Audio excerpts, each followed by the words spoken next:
ಕಲಾ ಚಾತುರ್ಯ ಅಂತಂದು ಹೇಳ್ಬೋದು. ರಾಜರಿಗೆ ಇನ್ಸ್ಪಿರೇಷನ್ ಮಾಡಲಿಕ್ಕಾಗಿ ಅವರಿಂದ ಮೆಚ್ಚುಗೆ ಪಡಲಿಕ್ಕಾಗಿ ನಿರ್ಮಾಣ ಮಾಡ್ತಕ್ಕಂಥ ಒಂದು ಕಾರ್ಯದ್ದು. ಈ ಒಂದೇ ಒಂದು ಕಾರ್ಯದಲ್ಲಿ 5 ಅಥವಾ 6D ಅಂತಂದೇಳಿ ಅನಿಮಲ್ಸ್ ಬರೋದು. ಮೊಟ್ಟ ಮೊದಲು ಮೇಲಿರ್ತಕ್ಕಂಥದ್ದು ದೊಡ್ಡ ಮಂಗ ಸರ್, ತನ್ನ ಮರಿ ಮಂಗವನ್ನು ಕೈ ಹಿಡ್ಕೊಂಡು ಮೇಲಕ್ಕೆ ಎತ್ಕೊಳ್ತಾ ಇದೆ, ಕಾಣಿಸ್ತದೆ. ಎರಡನೇದಾಗಿ ನೋಡಿ ಸರ್, ನೀರಿಗೆ ಜಂಪಿಂಗ್ ಮಾಡ್ತಕ್ಕಂಥ ಪೊಸಿಷನ್ನಲ್ಲಿರ್ತಕ್ಕಂಥ ಕಪ್ಪೆ. ಮೂರನೇದಾಗಿ ನೋಡಿ ಸರ್, ಕೋಬ್ರಾ ಹಾವು, ದೊಡ್ಡ ಹಾವು, ಶಿವಲಿಂಗದ ಮೇಲೆ ಕಾವಲಾಗಿರ್ತಕ್ಕಂಥ ಶಿವಲಿಂಗ ಮತ್ತು ಆದಿಶೇಷ. Okay sir. ನಾಲ್ಕನೇ ಇದಾಗಿ ನೋಡಿ ಸರ್, ಇಲ್ಲಿ ಆಂಜನೇಯನ ಬಾಲ ಮೇಲ್ಗಡೆ ಕಾಣಿಸ್ತಾ ಇದೆಯಲ್ಲ, ಆಂಜನೇಯನ ಬಾಲ ಸರ್. ಇಲ್ಲಿ ಮೇಲಕ್ಕೊಂದು ಕಾಲು, ಕೆಳಗಡೆ ಒಂದು ಕಾಲು ಸರ್. ಇದು body, hand, head, flying Hanuman, ಲಂಕೆಗೆ ಜಿಗಿತಾನಲ್ಲ ವಾಯುಪುತ್ರ, ಶಿವಲಿಂಗನ.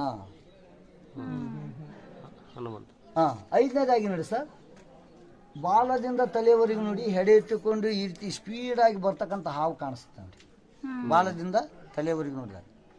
ಹಾಗೆ ನಾವು ಕ್ಲೋಸ್ ಮಾಡಿ ನೋಡಿದಾಗ ದೊಡ್ಡ ಮಂಗ ಕುಳಿತಿರ್ತಕ್ಕಂಥದ್ದು, ಇಲ್ಲಿ ಕೈಗಳಿದ್ದಾವೆ, ಕಾಲುಗಳಿದ್ದಾವೆ, ತನ್ನ ಮರಿಮಂಗಕ್ಕೆ ಹಾಲು ಕುಡಿಸ್ತಾ ಇದೆ. ಮರಿಮಂಗ ತನ್ನ ತಾಯಿ ಹಾಲನ್ನು ಕುಡಿತಾ ಇದೆ. ಈ ಕಡೆಯಿಂದ ನೋಡಿದಾಗ ದೊಡ್ಡ ಮಂಗದ ಬಾಲವು ಸಹ ಕಾಣಿಸುತ್ತೆ ನೋಡಿ.